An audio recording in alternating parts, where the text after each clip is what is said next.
Mayavad, as we described, is covered Buddhism, which is otherwise known as Shunyavad, the philosophy of voidism or non-existence.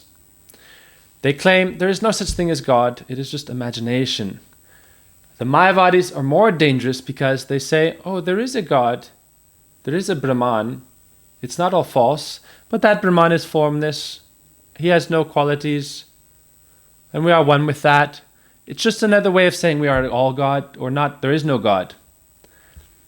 If you say you are God, you are God, you are God, the ant's God, the anteater is God, everyone's God, then it's like saying there is no God, it's the same thing. How is the ant God? Then God is meaningless. Mahaprabhu described, therefore, don't even hear this nonsensical Mayavad philosophy. Mayavadis say, I am God, you are God, we're all God, kumbaya. It's just covered atheism because it's taking away the very definition of God, the all-powerful creator. God means literally that which is beyond everything else, the original creator, maintainer, destroyer, the supreme Lord. You water down the definition of God so that it means nothing anymore. That's why it's described to be like covered atheism. That's why Mayavad is very dangerous. They say, oh, there's a God, but you are that God, I am that God. Everything you see is that God. If we're all God, the very meaning of God loses its meaning. Therefore, it is covered atheism or covered Buddhism. One kind of atheist says, oh, there is no God. And the other says, I am God, we're all God, you are God. What's the difference? Ultimately, it is all zero. That's why it's Buddhism. There is no God. Or you say God is all formless, no qualities, no nature, anything. Then how can it have consciousness of itself? If everything is one, if there's no individuality, if there's no separateness of being, if we're all that same thing, we're all that nothing. We have no awareness of anything. There has to be a duality of consciousness for it to be self-aware. But it's like a fashion. The Mayavadis say, Om Namo Narayana, I offer pranam to you, you are God. If I am God, why would I offer pranam to another God? Now, Paramatma, the super soul, is within the heart, with the Atma, the soul. But when we offer pranam to someone, namaste, it means I'm offering pranam to that Supreme Lord within you. And the jiva also is a divine spark, but we are not doing self-idolatry. I am God, you are God, that's self-idolatry, self-worship. And then they talk about so-called bhakti. But bhakti doesn't mean devotion to the self, it means devotion to the absolute. The very Mayavad philosophy is Mayavad, theory of illusion. Its very name means it's illusory.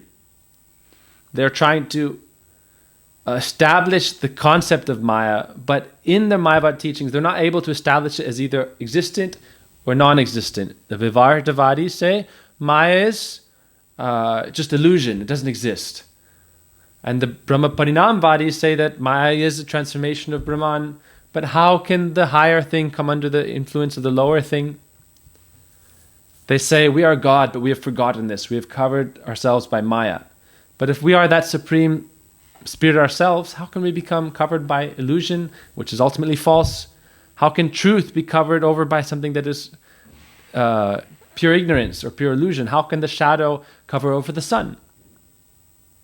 It's a contradiction. So therefore, Sankaracharya said, oh, Maya doesn't exist, or it does exist. He says, ultimately we can't understand it. He cops out of it. One faction says, oh, it doesn't exist. One faction says it does exist. Sankara says, oh, it's avir nirchaniya. It's indescribable. It's a convenient tactic that, oh, we cannot actually describe it logically, so we just say, don't worry, it's indescribable. The Mayavadis think that Brahman is everything. And when we are in this material existence covered by illusion, we are actually the God ourselves. And when we come out of that illusion, we realize we are God. Like we are covered by the cloud, therefore we are in the shadow. And when the cloud parts, then we realize I am the sun. But that doesn't make sense. Even though we are covered, the cloud may cover the land with some shadow, but the sun is never covered. Now, our connection to God, you can give the example. The Mayavadis say it's like drops entering a glass of water and merging with the water. But they don't merge. You pour more water in the glass, the water will overflow. Every drop of water added to the glass increases the volume of the water. So nothing is merging there. Even when rivers flow into the ocean, they're not merging with the ocean in the sense that they're increasing the volume. They have they have some presence there. Now another thing is Sankaracharya says the Lord is himself Ananda, bliss. But then the Mayavadis also say that he is nirgun, without qualities. How can he be blissful? How can he have the quality of bliss, Ananda, if you already say at the same time he has no qualities? And they say when you get out of illusion, you will also taste this bliss. If without the bliss, Ananda, then they have no carrot on the end of the stick to lead people. But Param Gurudev said that when he was meeting a magistrate who was a Mayavad, Param Gurudev said, your Mayavad philosophy is no better than stool. He became very offended. How dare you say this? Param Gurudev said, whether it is blissful or horrible, what is the difference? If you want to experience it, you have to be separate from it. To taste sugar, you must be separate from sugar. If you yourself are Ananda, bliss, how will you relish bliss? Doesn't make sense. So this Mayavad philosophy is for those who are of lesser intelligence. We should be therefore very careful of this, because it uses tricky words to suck you into it, and if you are disinclined towards the Lord's service anyhow, then you'll be easily swayed by this.